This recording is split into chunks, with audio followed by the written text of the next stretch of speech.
Shalom teman-teman, selamat malam. Kembali berjumpa dengan saya pada hari ini untuk membaca firman Tuhan Yesus. Pada hari ini saya kembali akan membaca firman Tuhan Yesus, Keluaran pasal 22 ayat 1 sampai 31. Mari kita dengarkan. Pertama-tama, ya Aba ya Bapa yang di surga, terima kasih Tuhan aku bisa kembali membaca firman hari ini. Aku tahu firman-Mu menguatkan aku, menyertai-Ku semua. Aku senang Bapa, bantuku Tuhan untuk bisa merenungkan maksud karena firman tidak hanya aku baca, aku percaya firman dalam makanan untuk tubuh rohaniku Tuhan.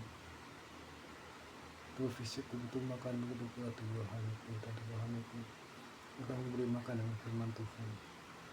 Ya Allah yang syurga, bukalah bawah itu saat ini untuk kita berpikiran kemana-mana, untuk benar-benar fokus hadir di sini saat ini. Peraturan tentang jaminan harta sama manusia. Apabila seseorang mencuri seekor lembu atau seekor domba dan membantainya atau menjualnya, maka ia harus membayar gantinya, yakni 5 ekor lembu ganti untung dan 2 ekor domba ganti domba itu. Jika orang pencuri kedapatan waktu membongkar dan ia dipukul hingga mati, maka si pemukul tidak berhutang darah. Tapi jika pembunuhan terjadi setelah matahari terbit, maka ia berhutang darah. Pencuri itu harus membayar ganti kerugian sepenuhnya. Jika ia orangnya tak punya, ia harus dijual. Ingat apa yang dicurinya juga. Jika yang dicurinya itu masih terdapat padanya dalam keadaan hidup, baik lembu, kuda, dan domba, maka ia membayar kerugian 2 kali lipat. Apabila seorang mengembalakan ternaknya di ladangnya atau di kebun anggur, yang tak dibiarkan berjalan lepas hingga makan habis, maka ia harus memberikan hasil terbaik dari ladangnya sendiri atau hasil terbaik dari kebun anggurnya sebagai ganti kerugian. Apabila ada api dinyalakan, nanti itu menjerat semua duri, tapi itu bukan gandum atau gandum yang belum dituai, terus orang itu juga ikut dimakan, maka orang menjawabkan kebakaran itu harus membayar ganti kerugian sepenuhnya. Apabila seorang menitipkan kepada temannya uang atau barang yang dicuri dari rumah orang itu, maka jika pencuri itu dapat, ia harus membayar ganti kerugian 2 kali lipat. Jika pencuri itu tidak terdapat, maka tuan rumah pergi menghadap Allah dan bersumpah bahwa ia tidak mengulurkan tangannya mengambil harta kepunyaan temannya. Adalah tak perkara pelanggaran harta, baik tentang seekor lembu, seekor kuda, tentang seekor domba, tentang hal pakaian, baik tentang apa yang kehilangan. Kalau seorang mengatakan inilah punyaanku, maka perkara kedua orang itu harus dibawa ke hadapan Allah. Siapa yang dipersalahkan oleh Allah harus membayar kepada temannya ganti kerugian 2 kali lipat. Apabila seorang menitipkan kepada temannya seekor keledai atau lembu atau seekor domba atau binatang yang mati atau patah,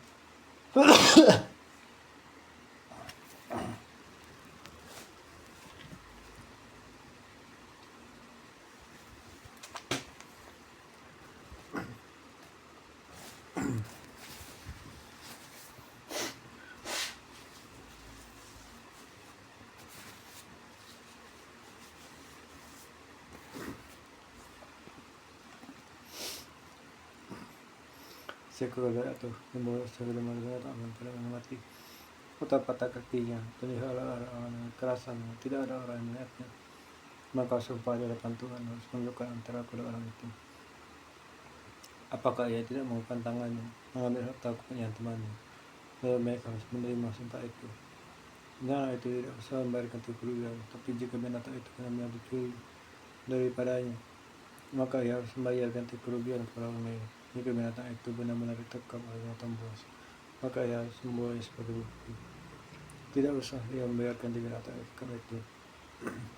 Apabila seorang meminjam seekor binatang dari temannya, dan binatang itu patah kakinya atau mati, itu pihak dari situ membayar ganti kerugian sepenuhnya. Tapi jika pemiliknya dari situ, maka tidak usah membayar ganti kerugiannya kepada sewa. Oleh itu termasuk dalam sewa. Apabila seorang memujuk seorang anak perawan yang belum pengalaman itu dengan dia, maka harus ia mengambilnya menjadi istrinya dengan bayar mas kawin. Jika ia perempuan itu sungguh-sungguh benar memberikan kepadanya, maka ia juga harus membayar perak itu sepenuhnya sebanyak mas kawin anak perawan. Peraturan tentang dosa yang kecil. Seorang ahli sihir perempuan, janganlah engkau biarkan hidup. Siapapun itu dengan seekor binatang pastilah dihukum mati. Siapa yang mempersembahkan korban pada Allah kecuali pada Tuhan sendiri harus ia tumpas. Pertolongan tentang orang tidak mampu. Janganlah kau tindas atau katakan seorang orang asing, sebab kamu pun dahulu ada orang asing dalam seorang janda atau anak yatim. Janganlah kamu tindas. Jika engkau menindas mereka, tentulah aku akan menangkan mereka. Jika mereka berseru pada aku yang menyaring, maka murkaku akan bangkit dan aku akan membunuh kamu dengan pedang. Sehingga istrimu jadi janda, anak menjadi yatim. Jika engkau meminjam uang pada seorang temanku, orang miskin yang ada kamu, maka janganlah engkau berlaku menagih hutang itu dan bunga itu padanya. Jika engkau sampai mengambil jiwa sebagai gadai, maka haruslah engkau mengembalikan sebelum matahari terbenam. Sebab hanya itu saja penutup tubuhnya. Itulah pemalut kulit. Pakai pergi tidur. Maka apabila suruh pada aku akan menangkan apakah punya pengasih. Janganlah engkau mengikuti Allah. Janganlah engkau menyerupai seorang pemuka dengan negara bangsamu. Janganlah engkau persembahkan hasil kandungan suami anakmu laki harus pada aku. Demikian juga engkau perbuat dengan lembu sapimu dan dengan kambing dombamu 7 hari lamanya aku menutus daripada ini daripada hari ke-8 bersama pada aku. Haruslah kamu menjadi orang yang kudus bagiku, mendatangi tanah yang terkam di padang oleh binatang buas. Janganlah kau makan, tapi haruslah kamu letakkan kepada anjing. Makasih ya Tuhan, syurga Tuhan. Aku tidak firman-Mu adalah makanan pengenyang untuk tubuh rohaniku. Ya Allah, tuntun aku Tuhan untuk bisa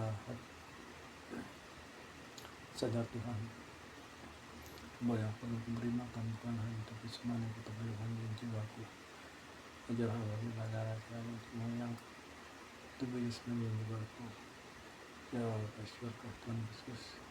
Engkaulah Tuhan seperti penyakit daripada anakku. Bila kesempatan dalam Bapa syurga Tuhan Yesus. Aku percaya anakku sekarang disembuhkan di atas penyakitmu.